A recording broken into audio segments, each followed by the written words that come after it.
오늘의 말씀의 제목을 함께 보도록 하겠습니다. 멈추면 무너진다. 뭘 멈추면 무너진다고 얘기하는 걸까요? 우리가 오늘 말씀은 지난주에 예고편으로 잠깐 알려드렸어요.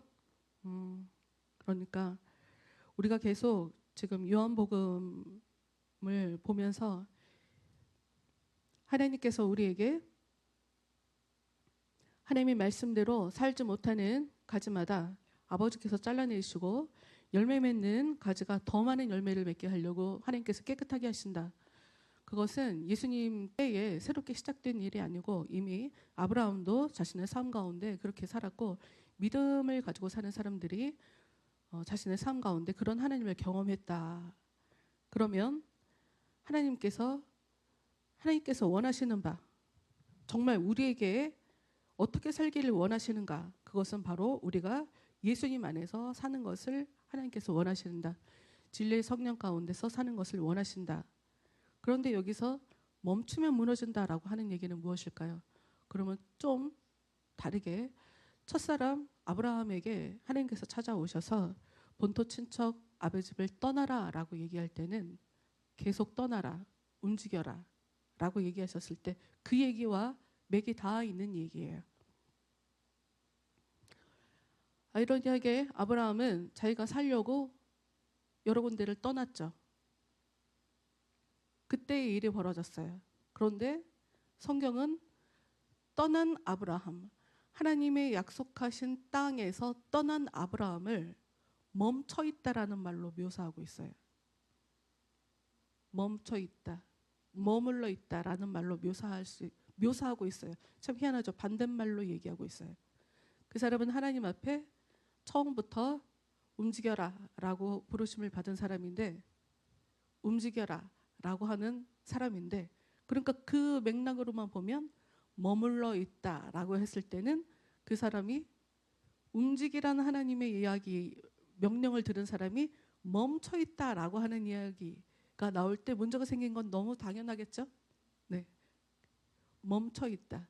대체 이 멈춰 있다라고 하는 말이 대체 무엇인지 말씀을 보며 함께 그 의미를 찾아보도록 하겠습니다.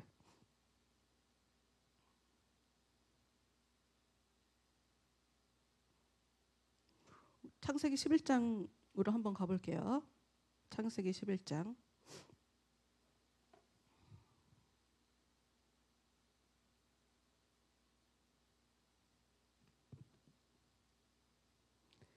창세기 11장을 보면 지금 아브라함이 본격적으로 하나님의 방문을 받기도 전에 일어나는 일입니다.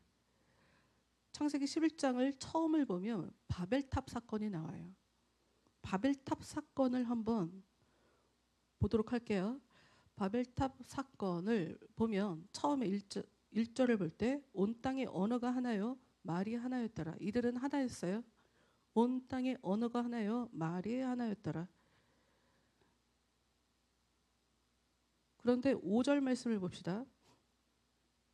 여호와께서 사람들이 건설하는 그 성읍과 탑을 보려고 내려오셨더라. 그러니까 그 안에서 지금 사람들이 언어가 하나고 말이 하나인 상태에서 그들은 성읍과 탑을 세우고 있는 중이었어요. 왜냐하면 그들은 머물러 있기를 원했어요. 흩어짐을 면하자. 우리가 여기서 안정감을 찾고 살아가자. 우리가 하나가 돼서. 근데 여기서 재밌는 것은 이들이 4절 말씀에 왜 이들이 머물러 있기를 원했는지 이들의 목표가 있어요. 4절 말씀을 보면 우리 이름을 내고, 제가 좀 개정을 읽었군요. 미안해요. 두 개가 나란히 있는 거였어서 4절 말씀을 쉬운 성경으로 읽어볼게요. 그리고 또 서로 말했습니다. 자, 우리의 성을 세우자. 그리고 꼭대기가 하늘까지 닿는 탑을 쌓자. 그래서 우리 이름을 널리 알리고 온 땅에 흩어지지 않도록 하자. 이들은 모여 살고 싶어 했어요. 왜? 이들의 목표가 뭐냐고요? 자신들의 이름을 널리 알리고 싶어서. 사람들은 두 종류가 있어요. 사람들에게 칭찬을 듣는 사람, 하나님께 칭찬을 듣는 사람. 하나님께 칭찬을 듣는 사람이 사람들에게 칭찬을 듣느냐? 성경을 보면 반대인 경우가 많아요. 하나님께 칭찬을 듣는 사람은 미움을 받는 가능성이 높더라고요. 성경에 보면 그렇게 나와요. 또 사람들에게 칭찬을 듣는 사람은 어떤 경우가 높냐? 하나님의 미우심을 받는 경우가 많아요. 성경은 그런 경우를 얘기하고 있어요. 잘하고 사는 사람들은 의미 없어요. 거기는 그냥 가치가 없어. 잘하고 사는데 무슨 얘기를 하겠어요? 그런데 하나님이 보시고 사람들이 사는 모습을 보시고 하나님이 뭐라고 판단하시는지 6절 말씀을 보면 여호와께서 말씀하셨습니다. 이 사람들은 한 백성이고 그들의 언어도 다 똑같다. 그래서 이런 일을 시작하였는데 그 일은 그들이 하려고 하는 일의 시작에 불과하다. 그들은 하려고만 하면 어떤 일이든 할 수 있을 것이다. 얘네 일을 시작했는데 뭐라도 할 것 같으네. 안 되겠어. 얘네 뿔뿔이 흩어놓겠어. 다르게 얘기하면 계속 움직이는 사람으로 만들어버리겠어 라는 얘기예요. 그래서 7절 그러니 내려가서 그들의 언어를 뒤섞어 놓자. 그리하여 그들이 자기들끼리 하는 말을 전혀 알아듣지 못하게 하자. 말이 안 통하자 이들은 어떤 일이 벌어졌냐? 하나님이 물어뜨린 거 아니에요. 그냥 말이 안 통하게 만들었어요. 서로. 굉장히 여러 가지로 얘기할 수가 있죠. 세상을 살다 보면 말이 안 통하는 사람들이 되게 많잖아요. 내가 하는 말이 저 사람에게 설득이 안 되고 저 사람 말을 내가 도통 이해할 수가 없고 왜 저렇게 얘기를 하는지 그것도 이해할 수가 없고 등등. 그래서 말이 안 통하니까 그들은 헤어지게 됩니다. 그리고 난 이후에 한참 시간이 흐른 후에 아브라함은 비로소 부름을 받게 돼요. 근데 여기서 우리가 보고 싶은 건 31절, 32절이죠. 데라, 즉 아브라함의 아버지 봤던 말씀 기억하실지 모르겠지만 31절 읽어볼게요. 데라는 가나안 땅에 가려고 아들 아브라함과 하란의 아들인 손자 롯과 아브라함의 아내인 며느리 사라를 데리고 갈대아 우르에서 나왔습니다. 그러나 그들은 하란에 이르러 거기에 머물렀습니다. 이들은 가나안 땅에 가려고 나왔어요. 그런데 이들이 어디에 머물러요? 하란에 머물러요. 그때 어떤 일이 벌어져요? 그냥 살다가 죽어요. 하나님께서 아버지가 채 미처 하지 못한 일을 아브라함이 하도록 하십니다. 다시 얘기해요. 성경은 분명히 데라, 아브라함의 아버지가 가나안 땅에 가려고 나왔다라고 얘기를 하잖아요. 그런데 무슨 일인지는 모르겠지만 하란에 머물렀다. 가나안 땅에 가려고 목적은 저기야. 그런데 가나안 땅에서 나와서 중간에 하란에 그냥 멈춰 있게 된 거예요. 하란에. 하나님이 아무 일도 하지 않으세요. 찾아와 주지 않으세요. 이 사람들이 하나님이 이끌어갔다고 하나님이 가라고 그래서 가나안 땅으로 갔다고 써있지 않는데요. 성경은 그렇게 보면 안 돼요. 이걸 통해서 하나님이 이야기하고 싶은 게 있으신 거거든요. 어찌됐건 목적지가 가나안이었으나 아버지가 이 사람들과 함께 하란에 머물러 있을 때 그냥저냥 살다가 데라는 그곳에서 죽게 되고 아버지가 죽고 나서 어떤 일이 벌어지나 하나님이 이들의 아브라함의 삶에 나타나서 또 다시 가나안 땅으로 가라고 얘기하는 거예요. 그렇죠. 하나님이 나타나서 아브라함에게 가나안 땅으로 갔다. 그런데 뜬금없이 그 아버지가 가나안 땅으로 가려고 자기 살던 곳에서 나왔다. 똑같은 얘기일 거예요, 아마. 아들은 지금 아버지가 미처 마치지 못한 여정을 가고 있습니다. 아마 글쎄요, 여러 가지로 얘기할 수 있는데 전설에 의하면 이 아버지 데라는 우상을 팔아서 만들어 갖고 조각해 갖고 만들어 팔았다라고 하는 그런 전설이 있어요. 전설이니까 어디서 어디까지인지는 모르겠으나 이 하란이라고 하는 이 장소도 우상 섬기는 것과 깊은 관련이 있는 도시이기 때문에 거기에 계속 머물러 있었다는 것은 합리적으로 추론할 때 거기서 먹고 살기에 적합했기 때문에 거기에 주저앉았다라고 하는 것으로 볼 수가 있죠. 다시 하나님께서 12장으로 넘어가겠습니다. 하나님께서 나타나신 이들의 삶의 1절, 여호와께서 아브라함에게 이르시되 너는 너의 고향과 친척과 아버지의 집을 떠나, 그래서 여기서 아버지의 집을 떠나라는 얘기까지 하게 되죠. 아버지가 주저앉아 버렸기 때문에 아버지의 집을 떠나 내가 내게 보여줄 땅으로 가라. 아브라함도 하나님께 가라는 얘기를 들어요. 그래서 축복합니다. 축복해 주시고 이들은 4절, 이에 아브라함이 여호와의 말씀을 따라갔고 가는 일이 벌어져요. 그런데 10절을 가겠습니다.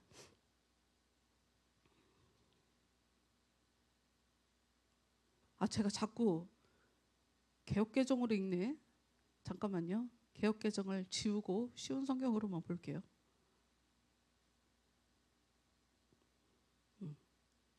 10절, 그때의 가나안 땅에 가뭄이 들었습니다. 가나안 땅으로 갔습니다. 하나님의 명령에 따라 가나안 땅으로 갔어요. 그런데 가뭄이 너무 심해서 아브라함은 이집트로 내려가 살았습니다. 여기에는 살았습니다라는 말로 써져 있지만 히브리의 말로는 그가 거기에 거주했다라는 말이에요. 히브리 말로는 거기에 거주했다. 하나님은 분명히 아브라함에게 가나안 땅으로 가서 살으라고 그랬어요. 그런데 자기 판단에 여기는 먹을 곳이 없어. 살 곳이 아니야. 그래서 하나님 판단, 하나님의 명령을 넘어 자기가 판단하고 살 곳을 찾아 애굽으로 가게 됩니다. 좀 더 읽어볼까요? 그때 어떤 일이 벌어지는지. 이집트에 이르기 바로 전에 아브라함이 아내 사라에게 말했습니다. 당신은 매우 아름다운 여자요. 이집트 사람들이 당신을 보면 이 여자는 저 사람의 아내다라고 말하며 나를 죽이고 나를 살려줄 것이요. 그러니 당신은 그들에게 내 누이라고 말하시오. 참 재밌죠? 먹고 살 게 없어서 살려고 애굽으로 왔는데 와서 보니 이제는 자기의 목숨이 죽을 것 같은 생각이 판단이 드는 거예요. 먹고 살 게 없어서 살려고 애굽으로 왔더니 더 위험하게 내 목숨을, 원래 피하면 또 다른 일이 벌어져요. 원래 다른 일이 벌어지는 거죠. 이 사람은 어찌됐건 표면적으로 애굽에서도 이 사람에게 이방인 취급을 하고 있고 잠깐 살다가 돌아오려고 생각했는지는 모르겠지만 잠깐 살려고, 나는 나그네인데 잠깐 먹기 위해서 먹고 살아야 하니까 잠깐 갔다 오는 거야 라고 하고 애굽으로 갔지만 그게 오히려 이 사람에게 죄를 짓는 기회. 그런데 다르게 얘기하면 자기가 얼마나 겁이 많아서 자기 아내도 팔아버릴 수 있는 사람인지, 아내를 보고 자기가 오히려 살게 되는, 여기 그렇게 써 있잖아요. 응? 당신 덕분에 13절에 써 있잖아요. 그러니 당신은 그들에게 내 누이라고 말하시오. 그러면 나에게 나쁜 일이 일어나지 않고 당신 덕분에 나도 살 수 있게 될 것이오. 지금 하나님 덕분에 살아야 되는 것을 계속 가르치고 있는 하나님이에요. 그래서 본토 친척 아버지를 떠나라고 얘기했는데 이 사람은 그 순간에 정작 위험한 상황이 오니 아내 덕분에 그래도 내가 목숨은 유지할 거다라고 하는 그런 일을 벌이게 되죠. 재밌는 거 20절 말씀 한번 읽어볼게요. 16절이 더 정확하게 써 있네요. 16절. 사례 때문에 파라오는 아브라함에게 잘해 주었습니다. 실제로 실제로 사례 덕분에 먹고 살게 됐어요. 사례 덕분에. 사례 때문에 파라오는 아브라함에게 잘해 주었습니다. 왕은 아브라함에게 양떼와 소떼와 암나귀와 수나귀를 주었습니다. 아브라함은 왕에게서 남자 종과 여자 종과 낙타까지 얻었습니다. 여기 누가 속해 있나요? 이스마엘을 낳은 하갈이 여기에 들어가 있죠. 이런 일이 없었으면 애굽의 저 여종을 통해 내가 하나님이 나를 아기 못 낳게 하니까 저 여종을 통해 아기를 낳아서 내가 엄마가 되면 되잖아요. 이렇게 판단 안 했을 텐데 그런 일이 벌어졌어요. 좋은 일도 벌어졌지만 덕분에 어떤 일이든 좋은 것과 나쁜 것은 세트로 같이 오기 때문에 그런 일이 벌어진 거죠. 어찌됐건 20절. 그리고 나서 파라오는 신하들에게 명령하여 아브라함이 그의 아내와 그의 속한 사람과 재산을 가지고 이집트에서 떠나가게 했습니다. 떠나가게. 이 사람들은 이집트로 살려고 들어왔는데 왕에 의해서 어떤 일이 벌어져요? 다른 방식이죠. 쫓겨남을 당하게 돼요. 16장을 가볼까요?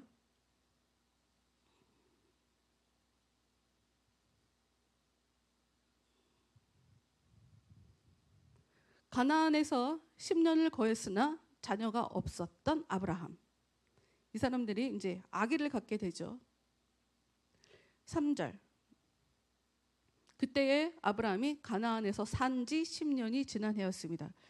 참 재밌는데 여기는 가나안에서 살고 있어요. 하나님이 가나안 땅으로 가라고 그랬는데 다른 데로 가서 문제가 생겼잖아요. 그런데 여기는 가나안 땅에서 살고 있는데 문제가 벌어지는 거예요. 이게 어떤 의미이냐? 보이는 것이 중요한 게 아니라 너가 정말 거해야 될 것은 장소가 아니라 내 약속이라는 것을 하나님이 지금 가르쳐 주기 위함이에요. 처음에 가나안 땅이라고 해서 가나안 땅에 왔는데 여기가 아닌가? 그래서 애굽으로 갔는데 애굽에서 다시 강제로 가나안 땅으로 돌아왔단 말이에요. 그러니 그럼 잘 살고 있는 건가? 아니요. 예전에는 그냥 하나님의 약속을 계속 의지하게 하기 위해서 그냥 가나안 땅이라고 그런 얘기를 했던 것뿐이지 정작 하나님께서 원하시는 건 가나안 땅으로 가라고 했지만 정말 하나님께서 원하셨던 건 날 믿어, 내 약속을 믿어를 하나님께서 원하셨던 거예요. 하나님 안에 머무는 것을 원했는데 이 사람은 가나안 땅에 그냥 머물기만 한 거예요. 믿음도 없이 그냥 머물기만 했던 거예요. 믿음 없이 머물기만. 그때 어떤 일이 벌어져요? 하갈을 통해 스스로 하나님의 약속을 뛰어넘어 자기 스스로 그 일을 하나님의 약속인 자식에 대한 그 약속을 자기 스스로가 성취하게 되죠. 5절 한번 다시 읽어볼까요? 그러자 사레가 아브라함에게 말했습니다. 내가 이 고통을 겪는 것은 당신 때문입니다. 약속을 이룬 것 같았는데 아브라함이 아내의 말을 듣고 약속을 이룬 것 같았는데 그때 어떤 일이 벌어져요? 아내가 당신 탓이야 라는 얘기를 하고 있어요. 참 희한하죠. 하나님이 하나님의 약속을 계속 이어가기 위해서 점괘를 해도 아기가 안 생기게 하면 얼마나 좋아. 하나님 충분히 그러실 수 있는 분이거든요. 근데 하나님은 그러지 않는다. 왜냐하면 그 행위의 열매를 그 스스로 거둬들이게 해야 되니까. 네가 한 행위가 얼마나 시작은 미약하였으니 나중에 얼마나 창대하게 되는지를 그가 거둬야 되거든요. 자신들이 얼마나 믿음이 없는지. 하나님 핑계대고 남편 핑계대고. 아내는 이절을 통해 하나님이 아이를 안 준다고 하나님 핑계를 대고 있는 상황이고 그 아내가 또 일이 벌어지니까 남편 핑계를 대고 그런 일이. 다시 얘기하지만 믿음 없이 그냥 가나안 땅에만 살았을 때 이들은 또 다른 죄의 그 어떤 결실을 거두게 되는 일이 이들의 삶에 일어났다.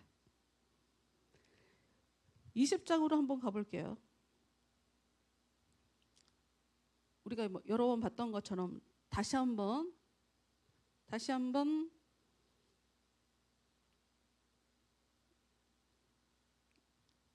아내를 팔았던 상황이죠. 그때도 보면 1절을 볼게요. 아브라함은 헤브론을 떠나 남쪽 네게부 지방으로 옮겨가서 가데스와 술 사이에 살았습니다. 여기도 보면 살았다, 희한하게 거주했다, 거류했다, 머물렀다 라고 하는 이야기가 나올 때마다 일이 터져요. 어떤 일이 벌어져요? 아비멜렉 왕에 의해서 사라가 또 간택되는. 저 여자를 데리고 오라고. 대체 얼마나 이쁜 여자를 만난 거였어요. 너무 이쁜데 아기를 못 낳는, 참. 동일한 일이 벌어지죠. 다시 얘기해요. 성경은 무슨 암호처럼 머물러 있으려고 할 때마다 죽고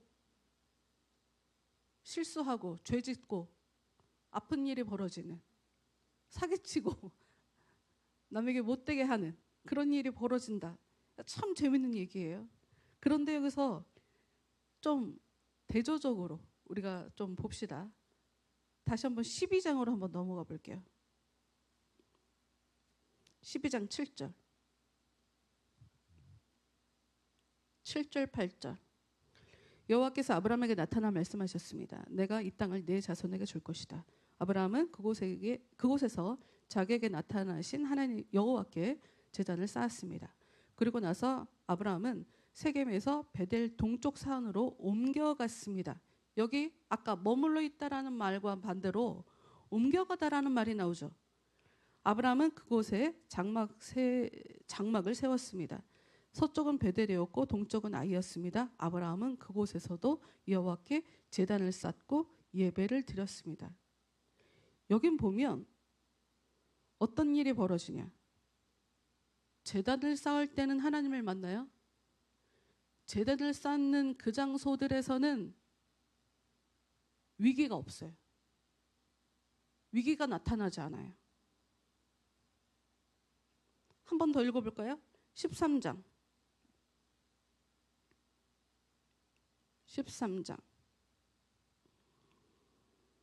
12절. 아브라함은 가나안 땅에서 살았습니다. 그러나 롯은 요단 평원의 성들 가운데서 살다가 소돔에서 가까운 곳으로 옮겨갔습니다. 여기 보면 아브라함이 가나안 땅에서 살고 롯이 소돔 가까운 데로 옮겨갔습니다 라고 써 있잖아요. 여기 보면 그러니까 아까 아브라함이 계속 옮겨갈 때 아무 문제가 없었던 거 아니에요? 라고 생각할 수 있어요.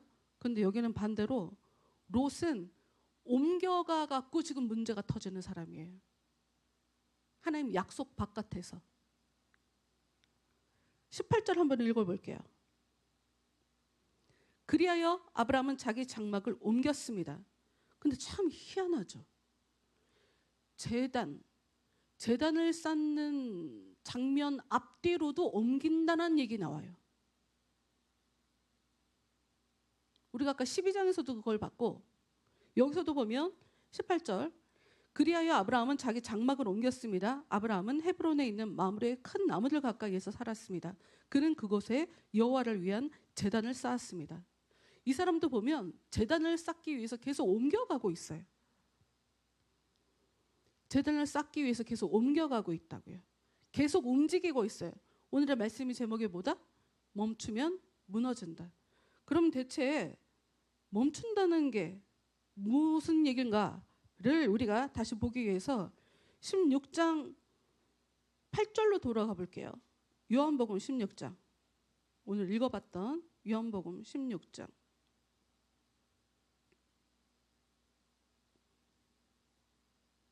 8절. 지난주에도 우리가 읽었는데 보혜사가 오시면 그분은 죄에 대해서 의에 대하여 심판에 대하여 세상이 잘못 생각하는 것들을 책망하실 것이다. 그분은 사람들이 나를 믿지 않은 것이 바로 죄라는 것을 말해 주실 것이다.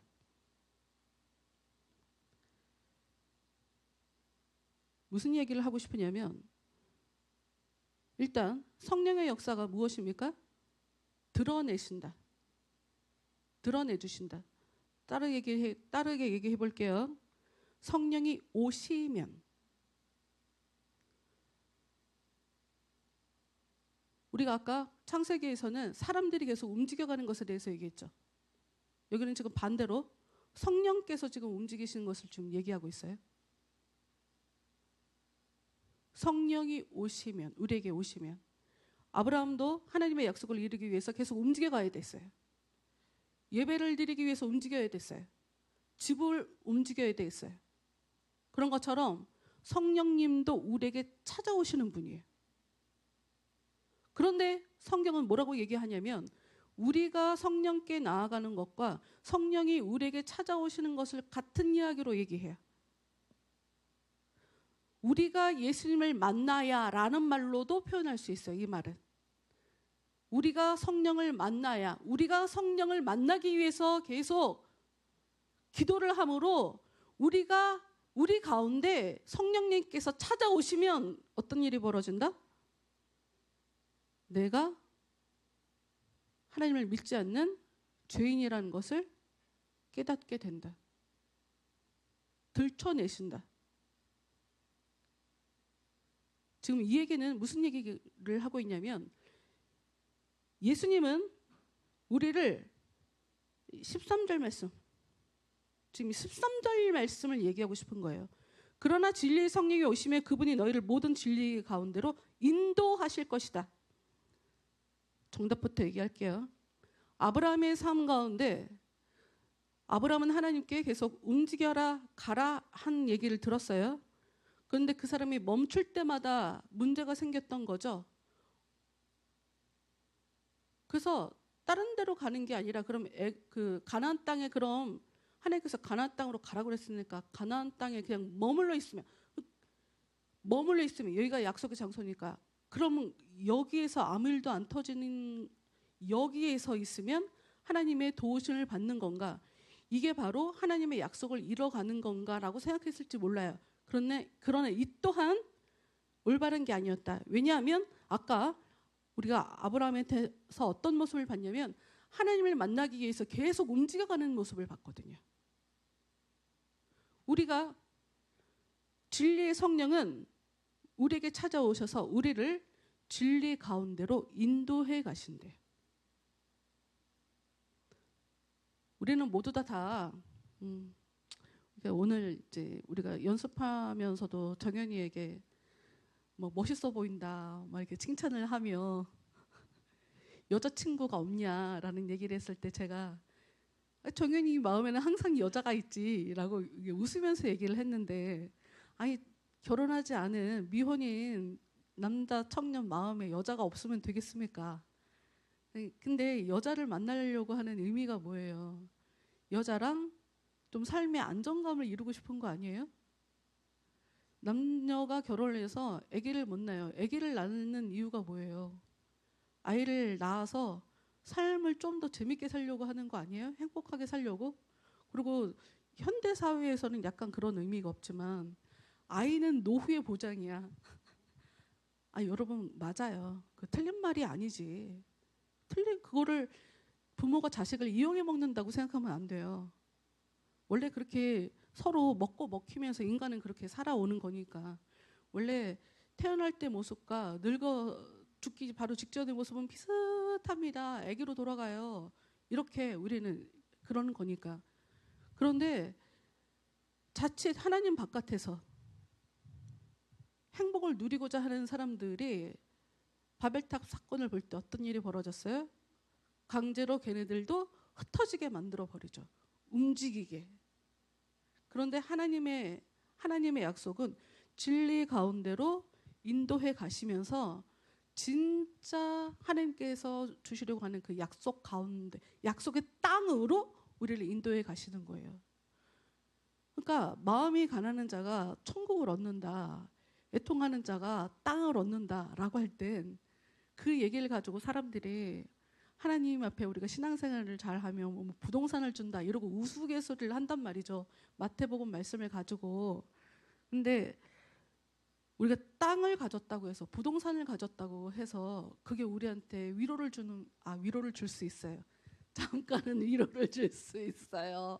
네, 그러나 그게 진정한 위로는 아니에요. 세상에서 하나님은 우리를 계속 진리의 영이 우리한테 오셔서 우리를 하나님께로 계속 인도해가는, 계속 하나님께로 움직이게 만들려고 하셔서, 움직이게 만들려고 우리 가운데 오시고 우리를 이끌어 가시는데, 우리의 목적은 뭐냐면 아까 롯이 소돔성을 향해서 계속 움직여 갔던 것처럼 우리는 보이는 것에 흔들리며, 보이는 것에 안정감을 느끼고, 보이는 것을 추구하며 우리가 힘을 합쳐서 우리 이름을 내고 사람들에게 칭찬받으며 우리가 좀 이렇게 자긍심을 느끼며 살아가보자라고 하는 게 인간이란 말이죠. 근데 하나님 선택하시는 것은 그게 아니다. 하나님께서 우리한테 원하시는 것은 그게 아니다. 진리의 영이 우리한테 오시면 그런 걸 추구하게 만들지 않는다. 세상에 주저앉는 것이 아니라 이끌어 가심으로 하나님 앞에 머무르도록 만들어 가시는 것이 성령의 역사죠. 그것이 될 때까지 하나님은 우리에게 쉬지 않고 역사하세요. 다르게 얘기해 볼게요. 우리가 쉬지 않고 하나님 안에서 하나님을 추구하며, 예수님을 추구하며, 진리의 영을 추구하며, 성령을 추구하며 살아가야 하나님께서 주시려고 하는 영혼의 만족, 기쁨, 안식, 거기서 얻을 수 있다는 것을 우리가 알아야 돼요. 그것을 하기 위해서 죄 지은 거 그들이 직접 그 열매를 거두도록, 너가 잘못한 거 네가 대가를 치러야지, 이런 식의 하나님께서 때로는 무서움을 우리 삶 속에 그 시간들을 견뎌내게도 하신다. 그럼에도 불구하고 성령님은 우리에게 어떻게 역사하시냐. 14절. 진리의 성령은 내 것을 가지고 너희에게 알려주심으로써 나를 영화롭게 하실 것이다. 단순하게 바벨탑에서는 자기 이름을 내자라고 했는데, 진리의 성령은 예수님의 이름을 내자라고 살게 만든다는 얘기거든요. 그러나 그럼에도 불구하고 가로치고, 우리가 정말 하나님의 온전한 다스림을 받는 사람이라면 우리의 삶은 어떤 일이 벌어지냐. 하나님을 높여드리며, 예수님을 높여드리며, 우리 또한 사람들이 그 하나님을, 우리가 높이는 그 하나님을 박수치는 것을 보며 우리가 같이 기뻐하는 것. 그리고 또 왜 그거 있잖아요. 예수님께서 예루살렘 성에 입성하실 때 어린 나귀를 타고 입성하시잖아요. 근데 그 아이들 동화 중에 그런 게 있어. 난 엄마랑 같이 이렇게 살고 있었는데 어느 날 끌려 나와갖고 사람을 이렇게 태우고 이렇게 길을 가고 있는데 사람들이 나를 보고 막 박수를 치고 나를 보고 막 환영을 하는 거야. 사실은 내가 태운 예수님을 칭찬하는 건데, 그런 식으로 우리가 예수님을 높여드릴 때 의도치 않게 우리가 박수를 받는 일이 벌어지는 거죠. 우리 이름이 드러나게 되는 일이 벌어지게 되는 거죠.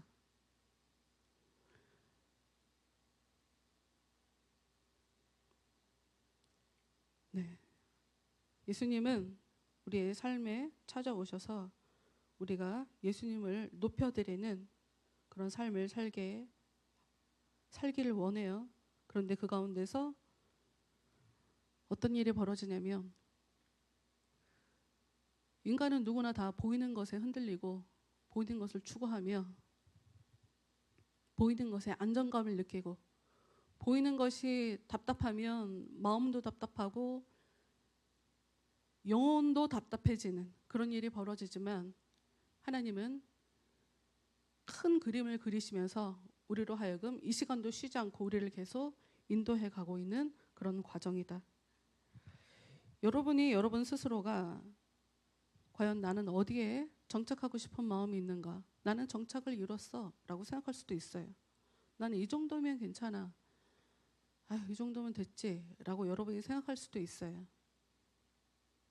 그게 여러분의 생각일 수 있어요. 알 수 없어요. 하나님이 주신 마음인지 여러분 스스로가 만들어낸 마음인지 알 수가 없어요. 그러나 단 하나, 내가 만들어낸 생각이라면, 내가 환경을 보고 이 정도면 됐어라고 생각한다면 하나님에 의해서 제발아 나를 제외하고 바벨탑을 이루며 살고 싶어 하다니 흩어야 되겠다라고 하는 일에 의도치 않게 그런 일에 하나님의 방문을 받게 된다는 것. 네, 한 주간 동안 나는 과연 어디에 지금 정착하고 있는가? 내 스스로 나의 안전을 확보하기 위해서 내가 힘쓰고 애쓰며 살고 있지 않은가? 여러분 마음을 들여다보시면서 내가 주인 삶은 찬양하도록 하겠습니다. 요즘 우리가 타는 배는 연료를 태워서 가잖아요. 근데 옛날에는 이제 돛을 세워서 바람에 의해서 배가 움직였잖아요. 돛을 단 배는 바람이 움직이기 전까지는 움직일 수가 없어요. 나는 그냥 돛을 피고 기다리는 거예요. 이 성령은 성경에서 얘기하기를 바람과 같은 존재로 얘기하거든요. 바람 마음이야. 부는 것도 언제 불지도 몰라. 바람이 불 때까지 기다려야 되는 거야. 왜 뜨개질할 때 보면 여러분 뜨개질 못하죠? 근데 제가 느끼는 건 뜨개질 못하는 사람은 저는 없다고 생각해요. 안 해본 사람과 하는 사람이 있을 뿐이야. 좀 다른 얘기를 해볼게요. 운전을 할 때, 처음에 운전을 할 때는 사이드 미러를 보고 백밀러도 보고 기아 넣고 핸들은 잘 되어 있나 하나하나를 다 따져봐야 되잖아요. 그런데 운전의 고수가 되면 한순간에 다 스캔하거든요. 성령으로 사는 것도 이거 같아요. 자연스럽게 될 때까지 우리는 예수님 안에 머물러 있어야 돼요. 그렇다고 이 얘기를 내가 가만히 있는다고 운전 실력이 어느 날 갑자기 는다는 얘기는 아니에요. 계속 운전을 해야지 실력이 늘죠. 기도도 마찬가지예요. 하나님이 어느 날 갑자기 내가 아무것도 안 했는데 내 삶에 찾아오시는 것이 아니라 우리가 계속 성령을 추구해야 돼요. 그러지 않으면 추구할 수 있도록 어려움을 주세요. 네, 성령 안에서 한 주간을 사십시오, 여러분.